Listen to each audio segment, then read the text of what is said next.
Hello guys, welcome back. In this video I'm going to show you how you can easily add the Snapchat widgets to your iPhone's lock screen. Be sure to watch the video to the very end so you don't make any mistakes. And of course, do not forget to like this video and subscribe to my channel.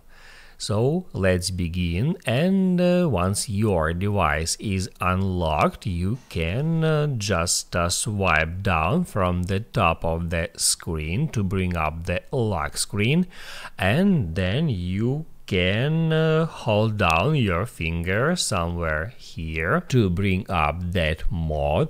Then you can select any wallpaper, and once you did that, just hit right here at Customize and select Lock Screen. Now you are able to manage your lock screen widgets by hitting at that widgets bar.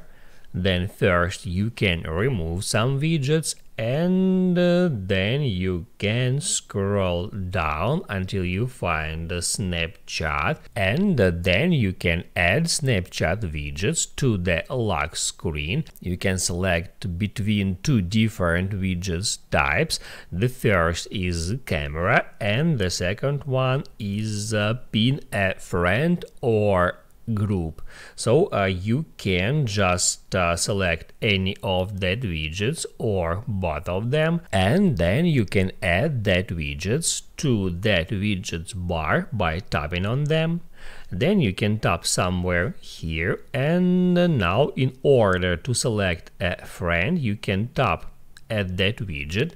Then you can right here hit on choose next to friend, and then you would be able to select some friend if you have already logged into your Snapchat profile on the Snapchat app. Also, right here you can select what should that widget open. You can hit add chat and select between chat and reply camera. Now you can write down in the comments below if you have any questions about that tutorial, and also I recommend you to check out my Snapchat and iPhone tutorials playlists, which you can easily find in the description. Hit the like button if you liked that video, and see you in the next one.